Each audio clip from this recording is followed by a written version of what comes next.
President Trump's announcement of 50% tariff on copper imports under Section 232 citing national security detonated a supply chain crisis across the United States. Intended as a bold move to protect American industries, it instead triggered immediate economic chaos. Copper futures surged 13% in less than 24 hours. Electronics manufacturers, auto plants, solar installers, and utilities sounded alarms. Within moments, the market realized the tariff wasn't just financial, it was strategic self-harm. But the real blow came when Canada, dominant in North American copper exports, responded swiftly and resolutely. If you're done watching corrupt elites rig the system and leave you behind, subscribe now. If you want real talk, raw truth, and zero spin, this is your channel. If you're ready to fight back, hit that subscribe button and stand with us. Canada strikes back, decision that shook D.C. In a move analysts called swift, surgical, and fatal, Canada placed an export freeze on copper destined for the U.S. without warning or negotiations.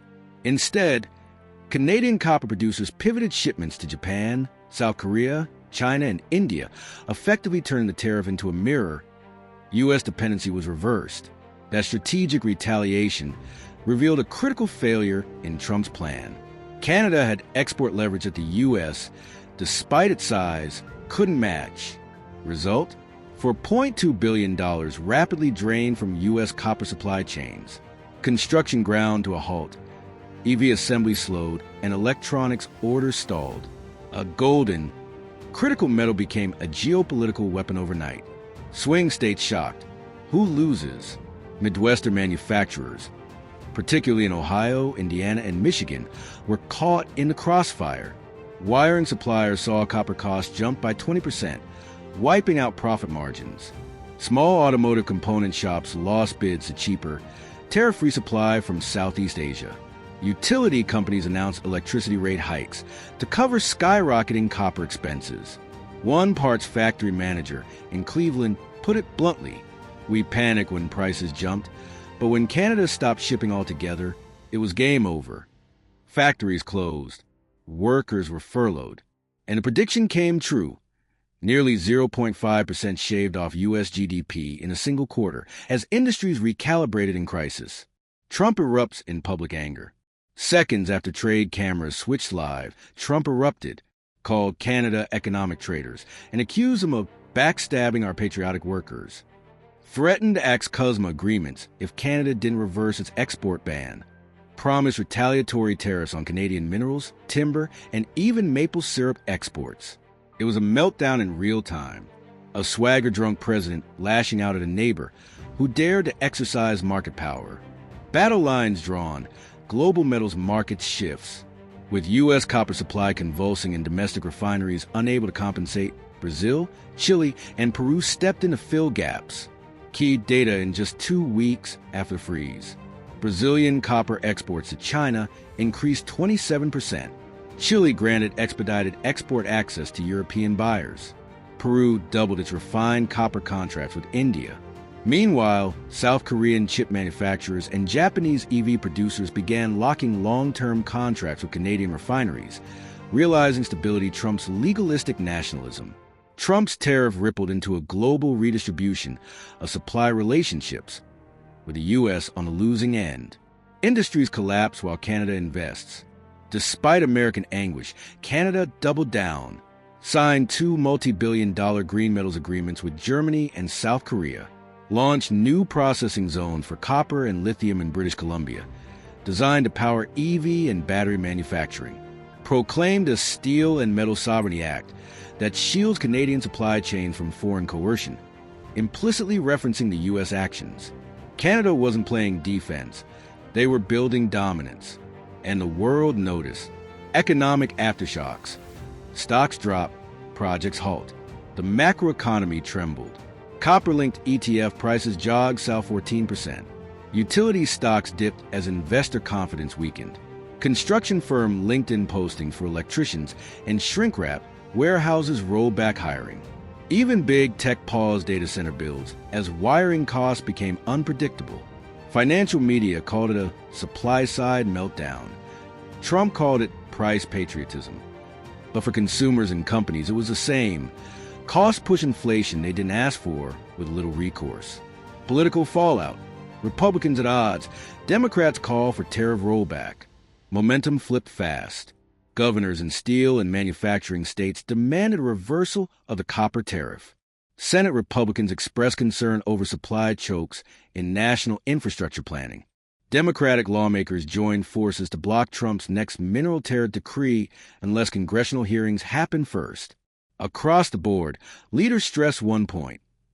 You can't build policy on trade threats and leave industry stranded. This was not just trade policy failure. It was policymaker overreach. Endgame. Will the U.S. re-engage or isolate? By midsummer, the U.S. found itself at a crossroads. Negotiate a resolution, peel back the copper tariff, restore Canadian export channels, and salvage industry credibility. Double down. Impose sweeping bans on all Canadian metals, further worsening alliances and shrinking supply sources. Remain frozen, stuck in escalating trade rhetoric that collapses investment and erodes trust. The White House hasn't signaled peace, but the world, especially business, already voted with its feet. Trump staged a tariff stunt in hopes of industrial revival. What he triggered was destabilization. Industries once primed to benefit are now scrambling. Consumers pay the price. Investments evaporate. And while the White House rages, Canada quietly rebuilds with new global clients, infrastructure plans, and trade alliances. This isn't just about copper. It's about trust, supply, leadership. When you weaponize trade, you weaponize loss. Canada's decision to block exports wasn't revenge. It was leverage, a smart, strategic move. And America knows the consequences of igniting trade warfare, but can't yet admit how badly it's losing. Because in global metal markets, power is not about tariffs. It's about reliability. And in this copper war, Canada is emerging as a supplier you can count on whilst the U.S. looks inward and ironically isolated. In 2025, America lost copper, and with it, some of its credibility as an industrial leader. The copper tariff didn't just ripple through boardrooms. It slammed right into the lives of everyday Americans. In Phoenix, a $280 million solar insulation project was shelved indefinitely after copper wiring costs ballooned by over 40% in just 4 weeks. In upstate New York, a fiber optic broadband expansion was postponed, leaving thousands without promised high-speed access. Why? Copper prices made the cost per mile unsustainable. For a nation supposedly investing in infrastructure, the irony was thick. Trump's own industrial policy was choking the very projects he promised would restore American greatness. In the Midwest, skilled tradespeople, pipe fitters, HVAC installers, and electrical subcontractors watched contracts disappear or stall. A union rep from St. Louis summed it up bluntly. We're losing work because Washington's playing tariff roulette with our supply chain. That's not protection. That's sabotage. The damage wasn't abstract. It was real, it was immediate, and it was spreading. Canada capitalizes, supplier and demand. While the U.S. reeled, Canada surged. By redirecting over 70% of its copper exports to the Pacific Rim within 3 months, Canada not only dodged a direct hit, it profited. Asian economies welcomed the stable, tariff-free alternative with open arms. South Korea's Ministry of Industry signed a fast-track copper procurement deal with Canada's Glencore division. Tokyo dispatched a trade delegation to secure a 10-year supply contract. Even India, often neutral in Western disputes, began exploring a direct shipping lane from Prince Rupert to Mumbai. In less than a fiscal quarter, Canada became the new copper capital of the democratic world. Trusted, stable, and independent. As one Canadian official said off the record, Trump tried to punish us. Instead, he handed us a golden ticket to the Asian century. And they were right. The map was redrawn. The U.S. wasn't just outflanked. It was outpaced. Made in America faces reality check. The domestic Made in America movement, once bolstered by nationalist rhetoric, was facing hard limits. Despite decades of industrial decline, the Trump White House pretended America could snap its fingers and restart entire smelting operations overnight. But the reality was bleak. Environmental restrictions meant new copper mines would take 7 to 10 years to develop. Labor shortages in metallurgy and smelting made ramping up impossible without massive foreign recruitment. Capital investment was fleeing. Investors weren't betting on a sector sabotaged by its own government. So instead of a rebirth, there was rot, idle plants, price hikes, layoffs, and worse, no clear path to recovery. The very industries Trump said he was protecting were bleeding out, while the global market simply moved on. Trump's cabinet in disarray. Inside the White House, chaos. Treasury officials reportedly warned against a tariff in April 2025. The Department of Commerce raised red flags about retaliatory export freezes from allies, but Trump overruled them, publicly boasting the copper tariff would make America the workshop of the world again. Now, with the backlash fully underway, his cabinet scrambled. Secretary of Energy tried to assure utilities that grid expansion wouldn't be delayed. Even though copper was up 35% and transformer orders were collapsing, Secretary of Commerce blamed foreign manipulation and called Canada's export freeze a bluff. Despite clear evidence it was strategic and permanent, Trump's chief trade advisor promised new domestic subsidies, but provided no funding plan or execution timeline. It was a classic Trump administration cocktail: boast, blame, and bungle. Boeing, Tesla, and Ford. Supply chain mayhem. Major manufacturers were caught in a copper chokehold. Boeing delayed 3 next-gen aircraft builds due to wiring shortages, citing unforeseen pricing volatility in internal memos. Tesla, already struggling with lithium bottlenecks, announced a 6-month pause on its affordable EV model rollout, citing copper shortages as the main reason. Ford took more drastic action. It began retooling a plant in Windsor, Ontario, not Detroit, to produce a new line of hybrid trucks that would avoid U.S. copper entirely and qualify under CETA trade deals with the EU. That wasn't just a reaction. That was a long-term escape plan. America's top corporations weren't waiting for Trump to fix the mess. They were adapting, moving operations offshore and insulating themselves from Washington's volatility. And in doing so, they were sending a message: reliability beats rhetoric. Every time. State-level rebellions, the cracks in federal unity. Governors from New York to Arizona began pushing back. Minnesota's Republican governor called the tariff a job killer dressed as patriotism. California's legislature proposed emergency copper reserves and procurement from international suppliers outside federal reach.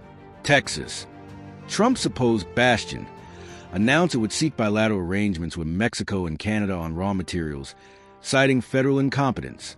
When states begin freelancing trade policy, you know federal leadership has collapsed. Trump had united Canada's parliament, Asian buyers, and even Wall Street against him. Canada's future role, not a junior partner, but a leader. This wasn't just about copper. This was about Canada stepping into a leadership role in the global resource economy. Once seen as a junior partner under NAFTA, Canada was now setting global price trends in strategic metals. It controlled massive copper and nickel reserves. It had environmental and labor standards trusted by allies. And it proved it could respond quickly to global disruption with maturity and leverage, not tantrums. Under Prime Minister Mark Carney, Canada didn't just play defense. It built new railways, signed bilateral resource agreements, and passed infrastructure laws to lock in resilience. This wasn't retaliation. It was realignment. Trump's trade gamble ends in humiliation. What started as a symbolic gesture, a big shiny tariff to rally the MAGA base, ended in strategic failure. Copper prices soared. Industry collapsed. Allies revolted. Consumers paid more. And global markets moved on. And while Trump raged on Truth Social about Coppergate, his legacy took another body blow. The tariff was repealed quietly 6 months later, but by then, the damage was irreversible. The supply chains were already rerouted. The factories already moved. The trust already gone. The copper debacle will be studied for decades as a textbook case in how not to do trade policy. Trump played to the cameras. Canada played the long game. And the result? A humbled United States, an ascendant Canada, and a world learning that sovereignty isn't about shouting louder. It's about preparing smarter. In 2025, America learned the hard way. You can't tariff your way out of dependency. And Canada? It walked away stronger, richer, and more respected than ever. The longer the tariff lasted, the deeper the damage cut, not just into copper-intensive sectors, but into the broader U.S. economy. The housing market took an unexpected hit. Copper piping and electrical wiring shortages caused construction delays and price hikes, pushing average home building costs up by 9.4% in the second half of 2025. Projects across Florida, Georgia, and Texas slowed to a crawl, stifling new housing supply just as mortgage rates were beginning to ease. Contractors across the Sun Belt sounded the alarm. Some projects were scrapped mid-construction because revised copper quotes made previous budgets obsolete. One Arizona builder described it as an invisible tax on every 2x4. But it wasn't just homes. Hospitals, schools, and broadband networks, all of which rely heavily on copper infrastructure, faced setbacks. Public-private partnerships fell apart. Cities delayed bond-funded upgrades. A copper tariff meant more than trade friction. It meant a direct assault on American infrastructure. Trump's response? We'll build it with American copper. Except there wasn't nearly enough. And even if there were, U.S. smelters weren't equipped to meet the demand without years of reinvestment. Investments Trump never made. Small businesses, the forgotten victims. If Ford and Boeing were bruised, small businesses were bludgeoned. In Ohio, a family-owned electrical component manufacturer slashed its workforce by 30% after a copper wire supplier hiked prices twice in 90 days. Orders vanished as customers moved to offshore competitors. The owner testified before Congress. We're not asking for a bailout. We're asking for predictability. This administration gave us chaos instead. In Tennessee, a custom refrigeration company faced a 17-week delay for copper tubing. Their largest client, a regional grocery chain, walked away after supply bottlenecks made timelines impossible. These weren't headlines. They were livelihoods decimated in the name of economic nationalism. And here's the kicker. None of them voted for a trade war, but they were drafted into one anyway. The global stage, who filled the void. With the U.S. sidelined by its own policy blunder, global competitors swooped in. Chile and Peru ramped up exports to the EU, taking over contracts that once went through U.S. suppliers. Indonesia fast-tracked copper refining partnerships with Japan and South Korea. India, flush with demand from its own domestic manufacturing surge, opened negotiations with Canadian firms to secure long-term copper supply for its electronics and EV ambitions. And China, while relations with the U.S. remained icy, Beijing quietly bought discounted U.S. scrap copper, processed and refined it, and sold it back to Southeast Asia at a profit. Trump thought he was taking on China. Instead, he created a global copper vacuum, and Beijing just filled it. Canada's strategic triumph. Back in Ottawa, Prime Minister Mark Carney delivered a nationally televised address just 2 weeks after the U.S. tariffs took effect. He didn't rage. He didn't retaliate blindly. Instead, he laid out Canada's vision. Accelerate port capacity at Prince Rupert and Halifax. Expand rail corridors to expedite east-west copper flow. Offer tax credits for companies using Canadian refined metals. Sign new export insurance frameworks for copper shipments to ASEAN nations. It wasn't a tantrum. It was a blueprint. And within 90 days, Canada not only replaced its U.S. exports but surpassed pre-tariff revenues by 14%. American chaos had become Canadian opportunity. As Carney calmly noted, we won't fight fire with fire. We'll fight it with foundation. Trump's political nightmare. While economic shockwaves grew, political ones weren't far behind. By the fall of 2025, key manufacturing states, Wisconsin, Michigan, Pennsylvania, were feeling the pressure.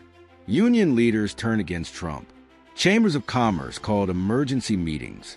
Polling in Rust Belt suburbs showed an 11-point drop in support for Trump's trade agenda. Even Republican senators began breaking ranks. Senator Pat Toomey of Pennsylvania issued a blistering statement. These tariffs are costing us jobs, not creating them. Economic strength doesn't come from fear. It comes from freedom. Trump responded the only way he knew how. Threats on Truth Social, baseless accusations of deep state sabotage, and a half-hearted attempt to blame Joe Biden for the tariff side effects. Even though Biden was in office, it was political theater. But no one was buying tickets anymore. Economic fallout, a case study in failure. By year's end, the numbers painted a damning picture. U.S. copper-dependent sectors lost approximately 120,000 jobs in just 6 months. Home building starts fell by 8.7%. Electric vehicle production dropped by 12%, reversing 2 years of growth.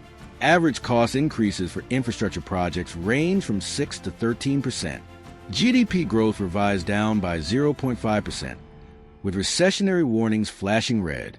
And worst of all, trust, domestic and international, eroded. Suppliers were looking to decouple from U.S. markets. Financial institutions downgraded outlooks for U.S. manufacturing resilience. The American brand, once synonymous with reliability, now carried a disclaimer, subject to sudden, erratic policy shifts. What this means for the future. The copper conflict wasn't a blip. It was a warning. It showed what happens when leadership is performative, not prepared. When decisions are driven by ego, not evidence. When short-term political points outweigh the long-term health of an economy. But perhaps most damning, it showed how quickly the U.S. could be outmaneuvered, not by superpowers, but by its neighbors and allies. Canada didn't win because it was bigger. It won because it was smarter. It didn't need slogans. It had strategy. And it didn't react. It restructured. Closing thought. A question for America. So where does this leave us? Is America serious about rebuilding industry? Or just building walls? Is protectionism a policy? Or a crutch? And most importantly, can the U.S. be trusted in a global economy that demands stability, not tantrums? Because while Trump ranted about winning, Canada, Asia, and Europe got to work. And the scoreboard doesn't lie. In the battle over copper, Trump didn't just lose a trade war. He lost the plot. And now, the real cost is being paid by workers, businesses, and families across the country still waiting for prosperity they were promised.